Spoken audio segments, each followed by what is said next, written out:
नमस्कार साथियों। समस्त बड़ों को मेरा प्रेम एवं स्नेह भरा प्रणाम तथा समस्त छोटों को वात्सल्यपूर्ण आशीर्वाद। मित्रों, आज जिस अत्यंत विशिष्ट टॉपिक पर मैं चर्चा करने जा रहा हूं वह इस समय नितांत ही प्रासंगिक बना हुआ है, कोरोना से संबंधित मुद्दा। जैसा कि आप सबों को पता है कि हाल फिलहाल हम लॉकडाउन और क्वारंटाइन के फेज से गुजर रहे हैं और यह दौर हमारे लिए बड़ा ही कठिन निकला, क्योंकि इतना समय कोई घर में किस प्रकार गुजारे। एक सामान्य मनुष्य के लिए इस प्रकार से कर पाना बहुत ही कठिन टास्क है, एक जटिल प्रोसेस है जिससे हम गुजर करके और आज इस दौर तक पहुंचे हैं। लेकिन सिर्फ हमने ही नहीं, समस्त विश्व ने इस दौर को फेस किया है और अब हमको सामान्य जीवन की ओर पुनः लौटना है। परंतु हमारे समक्ष सबसे बड़ी चुनौती यह होगी कि पुनः जब हम सामान्य जीवन की ओर लौटेंगे, रूटीन लाइफ की ओर, यानी कि नौकरी की ओर और अपने काम धंधों की ओर, तो किस प्रकार से हम अपने आप को सकारात्मक रख सकें, पॉजिटिव रख सकें। तो जो आज का टॉपिक मैंने फ्रेम किया है वो कुछ यूं है कि bouncing back to routine life with positivity after quarantine और लॉकडाउन फेज। तो मित्रों, हमको समझना होगा कि यह एक संक्षिप्त दौर था जिसको हमने झेला, और क्योंकि इस प्रकार की त्रासदी हमने पहले कभी नहीं देखी थी। ऐसी महामारी पहले भी आई थी, परंतु इस तरह से किसी महामारी को हमने नहीं झेला था जिस प्रकार से ये कोरोना का फेज हमने झेला है। तो किस प्रकार से हम सकारात्मक रहें और पुनः अपने मार्ग की ओर, या फिर जो हमारा गंतव्य है यानी कि निरंतर और नितांत ही स्वाभाविक है जो हमारी नौकरी और अपने पेशे की ओर लौटें, वो भी सकारात्मक ऊर्जा के साथ।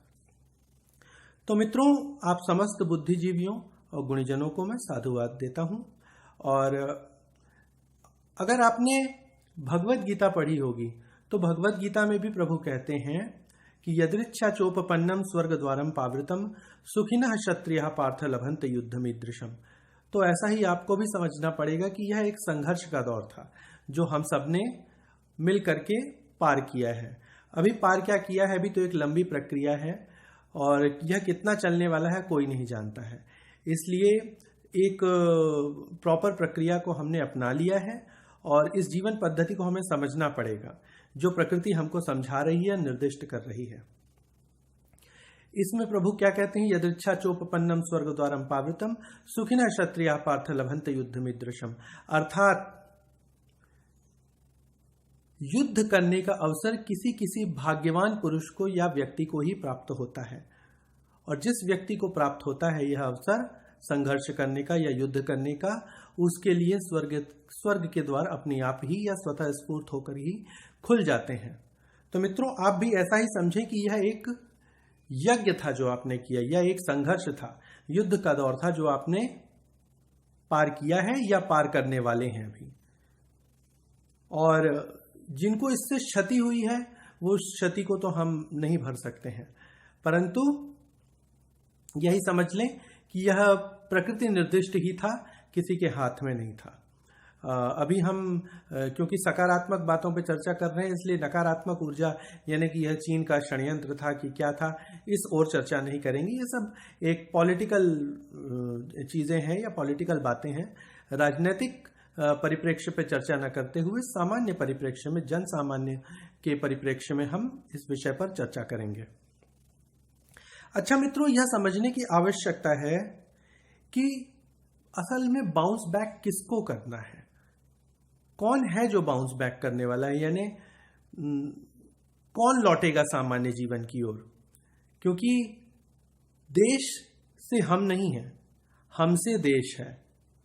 समाज से मनुष्य नहीं होता, मनुष्य मिलकर के समाज बनाता है।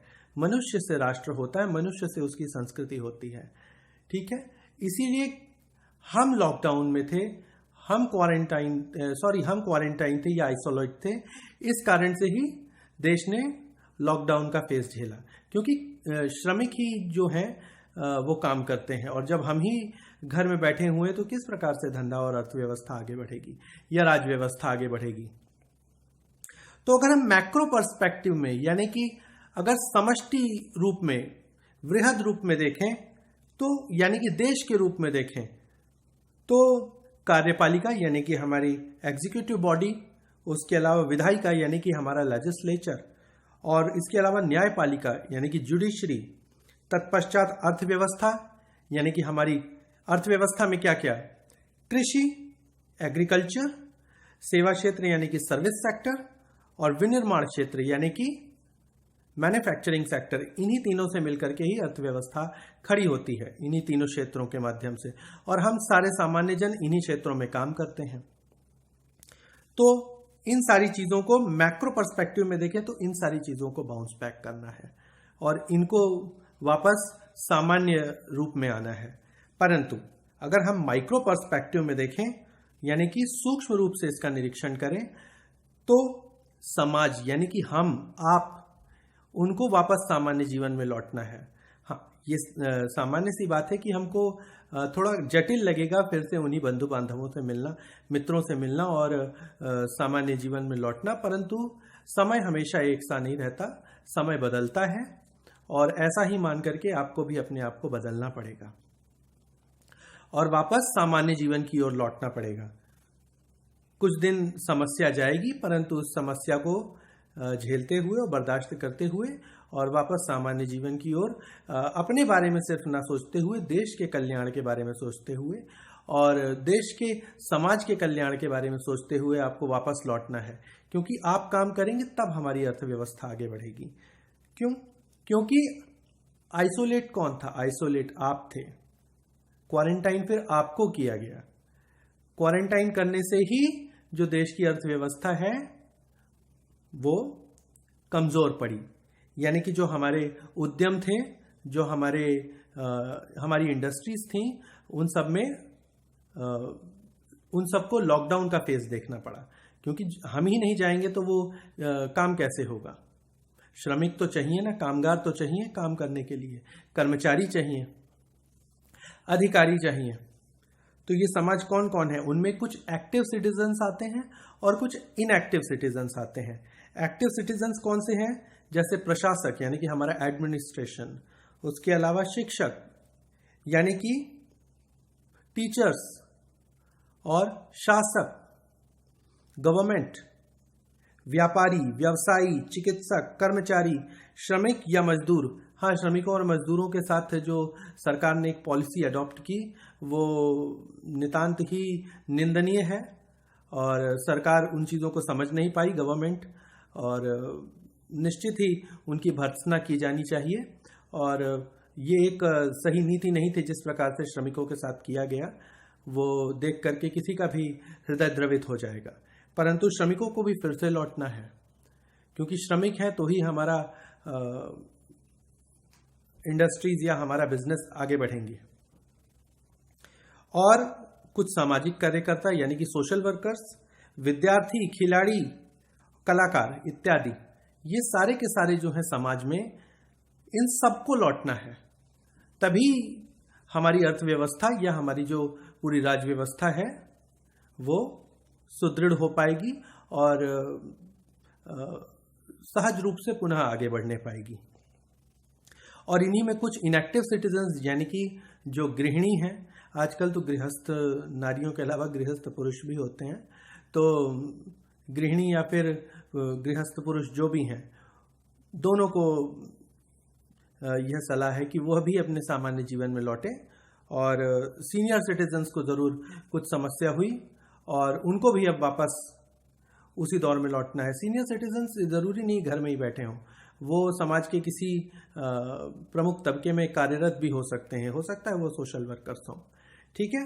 तो ये पूरा समाज का जो वर्ग लौटेगा तब हमारी अर्थव्यवस्था सुदृढ़ होने पाएगी। पुनः भगवद गीता का एक उदाहरण आप सबों के मध्य, बुद्धिजीवियों के मध्य उद्धृत करता हूं। प्रभु कहते हैं, यद यदाचरति श्रेष्ठस्तत्त देवे तरो जनाः, यद यदाचरति श्रेष्ठस्तत्त देवे तरो जनाः स यत् प्रमाणेन कुरुते लोकस्तदनुवर्तते। अर्थात जो श्रेष्ठी जन होते हैं, अर्थात श्रेष्ठी जन, श्रेष्ठ लोग जिस प्रकार का आचरण सामान्य जनों के लिए छोड़ के जाते हैं, सामान्य जन उन्हीं का अनुसरण करते हैं और आगे बढ़ते हैं और कीर्तिमान स्थापित करते हैं। तो अब ऐसे फेज में आपको निर्धारित करना है कि आप कमजोर हैं या नपुंसक हैं या श्रेष्ठ वर्ग के लोग हैं, और अपने आप को श्रेष्ठ सिद्ध करना है, अपने आप को जिस प्रकार से आप, जिसके कारण आप आने वाली पीढ़ी के लिए एक उदाहरण तैयार कर सकें कि संघर्ष का दौर आता है, परंतु संघर्ष के दौर को छोड़ करके और पुनः आपको तत्पर होना पड़ता है और विधिवत रूप से अपने सामान्य जीवन की ओर लौटना पड़ता है। यही जीवन है, समय किसी के लिए नहीं रुकता। तो श्रेष्ठ बनिए और समाज के लिए एग्जाम्पल क्रिएट करिए और अपने देश को आगे बढ़ाइए। अब कुछ उपाय दे रहा हूं मैं आपको कि किस प्रकार से आप सकारात्मक रह सकते हैं या सकारात्मक ऊर्जा बनाए रख सकते हैं। सबसे पहले तो जो मैं आपको बताना चाहूंगा वह यूं कि आप अत्यधिक सोचना बंद कर दें। ये पॉलिटिकल न्यूज और ये सब जो बेकार के समाचार आते हैं, टीवी वीवी वगैरह को, टेलीविजन को देखें, मनोरंजन के लिए देखें, परंतु ज्यादा सीरियस या गंभीरता से लेने की आवश्यकता नहीं है कि उसमें जो बताते हैं यह सब चीन की करतूत है। हो भी सकती है चीन की करतूत हो या चीन का षड्यंत्र हो, परंतु इससे आप क्या करने पाएंगे? क्या आपके पास कोई समाधान है? आप किसी निष्कर्ष पर पहुंच सकते हैं? नहीं पहुंच सकते ना। तो इससे अच्छा है कि आप इन पॉलिटिकल न्यूज को मत देखें। ये चीन की करतूत है या षड्यंत्र है, क्या है, सब ये अपने आप खुल जाएगा। अब तो हर्षवर्धन जी बन भी गए हैं, एग्जीक्यूटिव अध्यक्ष बन गए हैं WHO के, तो अब निष्पक्ष जांच होगी, ऐसा हम मान के चलते हैं, तो देख लिया जाएगा। ठीक है, तो बहुत सोचे नहीं। अच्छा, WHO चीन से मिला हुआ है, यह भी मत सोचिए, क्योंकि अभी हाल फिलहाल रिपोर्ट्स चल रही थी कि $2 बिलियन दिए हैं चीन ने WHO को। ठीक है, तो ऐसा मान सकते हैं कि चीन ने खरीद लिया उसको, WHO को। तो इस प्रकार की पॉलिटिकल न्यूज में नहीं पड़ना है, सकारात्मक रहिए। वैक्सीन कब तक आएगी यह भी मत सोचिए, जब आना होगा तब आएगी। अभी आप जिस प्रकार से जीवन जी रहे हैं उस प्रकार से जीवन जीना सीख लें और इसी प्रकार से आगे बढ़ते रहें। जब जो होना होगा समय के साथ हो जाएगा। और निडर रहें। क्यों? क्योंकि ऐसा पहली बार नहीं हुआ है, डरने की आवश्यकता नहीं। इससे पहले भी महामारियां विश्व में फैली हैं, कोई कोरोना पहली महामारी नहीं है। हाँ, यह एक विभत्स और बड़ी ही विकृत महामारी थी जो इतने समय बाद देखने को मिली है, और कुछ ज्यादा ही असर था इसका और कुछ ज्यादा दिनों तक भी चली, कुछ बड़ी महामारी है। ठीक है, परंतु इससे पहले भी बड़ी बड़ी महामारियां आ चुकी हैं, जैसे द ब्लैक डेथ, यह 1346 से लेकर 1353 तक चली थी मित्रों। इतनी बड़ी महामारी थी, समझ सकते हैं, 1346 से लेकर 1353 तक। उसके बाद थर्ड कॉलरा या 1852 में आई। उसके अलावा फ्लू फैला था 1889 से 1890 के बीच। तत्पश्चात सिक्स्थ कॉलरा 1910 से 1911 में। उसके अलावा हांगकांग फ्लू यह 1968 में, एशियन फ्लू 1957 में, स्पेनिश फ्लू 1918 में। इसके पहले भी, यानी एनो डोमिनी के टाइम, यानी कि ईसा के जन्म के कुछ वर्ष उपरांत, ठीक है, तो एंटोनाइन प्लेग फैला था 165 AD में। प्लेग ऑफ जस्टिनियन फैला था 541 से 542 ईस्वी के मध्य। इसके अलावा भी स्वाइन फ्लू, बर्ड फ्लू इत्यादि चीजें कई बार फैल चुकी हैं। ठीक है, कई महामारियों को हमने झेला है, कई फेज को हमने झेला है, तो इस फेज को भी झेल जाएंगे, कोरोना वाले फेज को। यह प्रकृति निर्दिष्ट है, आप सिर्फ कारक हैं प्रकृति के। प्रकृति के नियंता बनने की चेष्टा मत कीजिए। प्रकृति जिस ओर मोल्ड कर रही है, बस समय की धारा के साथ बहते चले जाइए और प्रवाहित होते चले जाइए। तो ये सारी चीजें कोई पहली बार नहीं हुई हैं, और ये जो जितनी महामारियां फैली, इन सबका साक्षी भारत भी रहा। ठीक है, तो हमको डरने की आवश्यकता नहीं है, ऐसा पहली बार नहीं हुआ है। कुछ भारतीय त्रासदियों के विषय में जानिए, जो महामारियां तो नहीं थी, त्रासदियां हुई। 1984 में भोपाल गैस ट्रेजेडी हुई, जिसका असर आज तक देखने को मिलता है मनुष्यों में। 1986 में पुणे में प्लेग फैला था। आपको पता होगा 1986 में पुणे में ही कांग्रेस का पहला अधिवेशन होने वाला था, परंतु उसको टाला गया 1985 में, सॉरी। तो 1985 दिसंबर में ही प्लेग फैलना शुरू हो गया था पुणे में, तो उस अधिवेशन को टालना पड़ा जस्ट बिकॉज ऑफ कि प्लेग फैल चुका था पुणे में। और फिर उसको मुंबई स्थानांतरित किया गया। वो अधिवेशन मुंबई में हुआ। 1943 से 44 में बंगाल, बिहार, उड़ीसा, बांग्लादेश में भीषण अकाल पड़ा था। एक बार इंदिरा गांधी की सरकार के समय भी अकाल पड़ा था, भीषण अकाल पड़ा था। तो इतनी सारी त्रासदियों को भी हमने झेला, उसके बाद भी हम संगठित होकर के पुनः खड़े हैं। तो ऐसे ही आपको संगठन बनाए रखना है और देश को या देश की आर्थिक गतिविधियों को पुनः पटरी पर लाना है और देश को सही दिशा में पुनः मोल्ड करना है। क्योंकि हम सशक्त रहेंगे तो देश सशक्त रहेगा, और देश सशक्त रहेगा तभी हम सुरक्षित हैं। क्योंकि अगर हमारी अर्थव्यवस्था दुरुस्त नहीं होगी तो विश्व के समस्त देश हम पे चढ़ बैठेंगे। जो हमारी आज साख बन रही है वह नहीं बन पाएगी। अच्छा, अगली बात को आपको ध्यान में रखना है कि सरकार से गलतियां ही नहीं, सरकार से कुछ हो सकता है कि बहुत बड़ी बड़ी त्रुटियां हो गई हैं, भूल हो गई हैं इस बीच, वो समझ नहीं पाए। तो इस कारण से उनको सहयोग करने की आवश्यकता है। समालोचनात्मक नजरिए से सरकार की नीतियों को देखें जो इनने इस बीच अडॉप्ट की।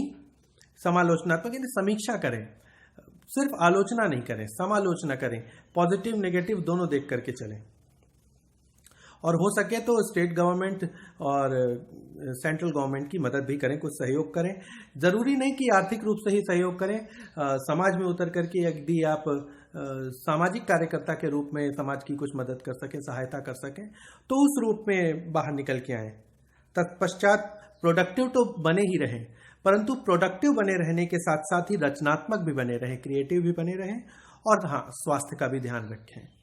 क्योंकि जैसे आपको पता होगा, अभी भी हमने कई बार पढ़ा कि जिसका इम्यून सिस्टम अच्छा है उसको कोरोना उतना असर नहीं कर पा रहा है, वह कुछ जल्दी ठीक हो रहे हैं। तो अपने इम्यून सिस्टम को भी बढ़ा के रखें।